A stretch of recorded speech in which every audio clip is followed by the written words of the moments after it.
보험지식 저장소의 최민수입니다. 자, 오늘 영상의 주제는요, 지난번 영상에 이어서 교통사고 후유장애 발생 어떻게 대처해야 되는가 라는 주제의 두 번째 영상이 되겠습니다. 자, 지난번 영상에서는 제가 교통사고 후유장애 발생 시에 보험회사에서 어떻게 대응을 하는지, 그리고 여러분들이 주의하셔야 될 사항이 무엇인지 간략하게 알아봤는데요. 오늘은 교통사고 후유장애 발생 시에 여러분들이 어떠한 항목을 보상받을 수 있는지 그 부분에 대해서 설명을 드리도록 하겠습니다. 자, 일단은 여러분들이 교통사고로 후유장애가 발생할 정도다 라고 하면은 최소한 어딘가가 좀 골절이 되었거나 하는 정도의 큰 부상을 당하셨을 거예요. 수술을 하실 수도 있고 수술을 안 했다 하더라도 치료 기간이 좀 굉장히 길었겠죠. 그렇기 때문에 여러분들이 이 긴 치료 기간 동안 많은 고통을 겪으시고 심리적으로도 많이 힘드셨을 텐데 마침내 보험회사에 보상을 받아야 되겠다라는 판단이 섰을 때는 여러분들이 어떻게 해야 되겠습니까?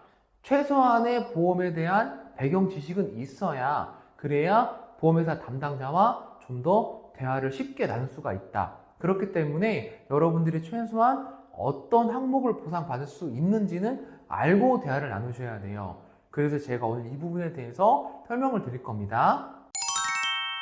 첫 번째 보상 항목으로는 위자료가 있습니다. 우리는 이 위자료라는 단어가 주는 이미지 때문에 좀 금액을 높을 거라고 생각을 하시는데, 솔직히 자동차 보험 약관에서 위자료는 터무니없이 좀 낮은 수준이에요. 후유장애 위자료 같은 경우는 여러분들이 나이가 65세 미만인 경우에 노동력 상실률이 50% 이상이라면 4,500만 원 곱하기 장애율 곱하기 85%를 지급을 합니다. 그러면 50% 미만인 경우는 어떻게 보상을 하냐고요? 위자료가 400만 원부터 50만 원까지 책정이 되어 있어요. 이게 굉장히 낮죠. 노동력 상실률이 50% 이상이라고 하면 어디 한두 군데 골절된 거로는 50% 이상이 나올 수가 없어요. 정말 여러분들이 딱 보시기에도 탄식이 나올 정도로 크게 다친 사람이 50% 이상인데 그런 사람도 4,500만 원 기준으로 책정을 한다. 두 번째 항목으로는 휴업손해가 있습니다. 이 휴업손해에서 가장 중요한 쟁점은요, 보통 연봉이 좀 높으신 분들, 그러니까 한 달에 월급이 600, 700 이렇게 받으신다. 이런 분들은 내가 월급이 많으니까 휴업손해도 많이 받겠지? 이렇게 생각을 하시는데 약관에 명확하게 명시가 되어 있어요. 교통사고로 인해서 휴업함으로써 수입 감소액이 있는 경우에 그 감소액의 85%를 지급을 하는 것입니다. 그러니까 여러분들이 급여가 높은 게 중요한 게 아니고요, 얼마나 수익 감소액이 있었느냐가 관건인데, 그나마 직장인 같은 경우는 이 월급의 차액에 대해서 입증하기가 좀 쉬운 편인데 사업 소득자분들, 그리고 직장인은 아니고 프리랜서, 그러니까 약간 특수한 직업에 종사하시는 분들은 이 수익 감소를 입증하기가 굉장히 어렵다 보니까 마찬가지로 이 부분에서도 좀 분쟁이 발생을 하고 있습니다. 아무튼 이 휴업손해액의 핵심은 여러분들이 얼마를 버느냐가 아니라 얼마나 수입이 감소가 되었느냐, 이게 핵심이라는 점 알고 계셔야 됩니다. 자, 그리고 후유장애 보상 항목의 세 번째는 간병비가 있습니다. 이 간병비라고 하는 것은요, 그 자동차 보험 약관에서는 부상 등급을 최대 1급에서 14급까지 세세하게 구분하고 있는데요. 여러분들이 이 중에서 1급에서 5급 상해 사이에 해당이 되신다면 이 간병비를 지원을 받을 수가 있는데요. 1급 상해의 경우는 최대 60일까지, 그리고 5급 상해의 경우는 15일까지 지원을 받을 수가 있는데, 1급 상해라고 하면 여러분들 굉장히 처참한 부상입니다. 그렇기 때문에 60일 정도 간병비를 지원받는 것으로는 충분하진 않지만 아무튼 60일까지는 지원은 되고요. 5급 상해의 대표적인 경우는 발목 골절 내지는 척추 압박 골절, 이런 부상들이 있는데, 발목 골절이나 척추 압박 골절도 사실상 입원 기간이 15일밖에 안 되진 않아요.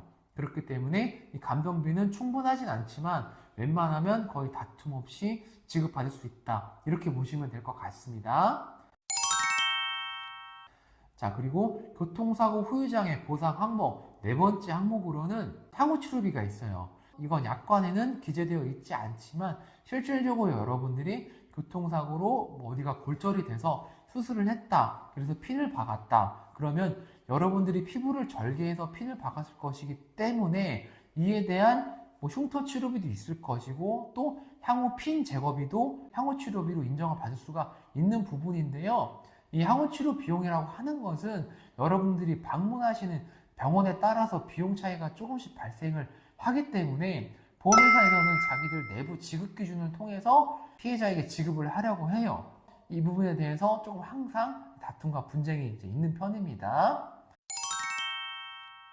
자, 그리고 5번째, 교통사고 후유장애 보상 항목 5번째 항목으로는 기타 손해배상금이 있는데요. 이 기타 손해배상금은 여러분들이 병원에 입원을 하셨는데 병원에서 제공하는 식사를 이용하지 않을 경우는 한 끼당 4,030원이라는 아주 놀라운 금액을 보상을 합니다.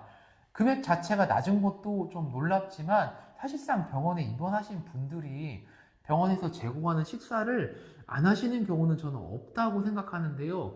아마 좀 체질적으로 특수하신 분들이라든지 아니면 좀 입으로 식사를 하실 수 없는 그런 분들도 계실 거 아니에요. 그런 분들에게 보상을 하기 위한 항목인 것 같은데 저도 보상을 하면서 이 항목을 적용해 본 적은 사실 한 번도 없습니다. 사실상 조금 유명무실한 항목이 아닐까 생각을 하는데요. 어쨌든 이런 부분이 이제 있다는 거. 그리고 두 번째로는 통원치료를 받게 되셨을 경우 통원치료 1일당 1회당이 아니고 1일당 8,000원씩 보상하는 항목이 있는데 이 8,000원은요 어디에 있는지 거리에 관계없이 8,000원이기 때문에 집 앞에 있는 병원으로 걸어서 왔다 갔다 하신다면 나름 이제 유용한 항목이 되겠지만 좀 멀리 있다 이런 경우는 사실상 좀 부족한 항목이죠. 제가 더 놀라운 점은 제가 처음 보상을 시작했던 15년 전이나 지금이나 똑같이 8,000원이라는 거. 이것도 조금 올라야 될 것 같은데 언젠가는 약관이 좀 바뀌길 기대해 보겠습니다. 자, 그러면 교통사고 후유장애 보상 항목 6번째 항목, 마지막으로 상실수익액이라는 항목이 있는데요. 실질적으로 이 항목 때문에 여러분들이 전문가를 고용하는 가장 큰 이유이기도 합니다. 이 상실수익액이라고 하는 것은 여러분들의 노동력 상실률을 이제 보험회사에 인정을 받는 그런 항목인 것인데요. 이 부분을 인정받기 위해서는 장애진단서를 발급을 받아야 됩니다. 일단 첫 번째 어려움으로 이 장애진단서 발급받는 것 자체가 어렵지만 어떻게 발급을 받았다 하더라도 보험회사에서는 마찬가지로 우리도 자문을 하겠다 이렇게 나오기 때문에 이 발급받은 장애진단서를 그대로 온전하게 인정받는 경우는 좀 드물어요. 이 상실수익액은 장애율이 얼마가 되는가 그리고 장애기간을 얼마나 인정받는가에 따라서 여러분들이 보상 금액 자체가 완전히 달라지기 때문에 굉장히 중요한 항목이고요. 그럼 어떻게 얼마나 받는 것이 적정한가? 사실 이 부분은 좀 경험칙상 판단을 할 수밖에 없어요. 그렇기 때문에 이런 영상을 보시고 여러분들이 열심히 찾아보고 나름 열심히 공부해도 마지막으로 보험회사에서 제한받은 이 비용이 과연 타당한가? 내가 손해를 보지 않는 건 맞는가? 이 부분에 대한 판단을 완벽하게 할 수는 없기 때문에 반드시 저희 같은 손해사정사에게 좀 의뢰를 하시라고 말씀을 드리고 싶습니다. 자, 이렇게 오늘은요, 교통사고 후유장애 발생 시 어떻게 하는 것이 좋은가? 제가 2번째 영상을 준비해 봤는데요. 다음번에는 3편의 영상으로 돌아오겠습니다. 이 영상을 보시고도 좀 이해가 어렵거나 추가적인 질문이 필요하신 분, 지금 이 순간 교통사고 후유증 때문에 고생하고 계신 분이 계시다면 언제든 하단의 댓글을 참고하셔서 개인적으로 연락을 주시면 될 것 같습니다. 자, 그럼 다음번에는 조금 더 유익하고 좋은 영상으로 찾아뵙도록 하겠습니다. 시청해 주셔서 대단히 감사합니다.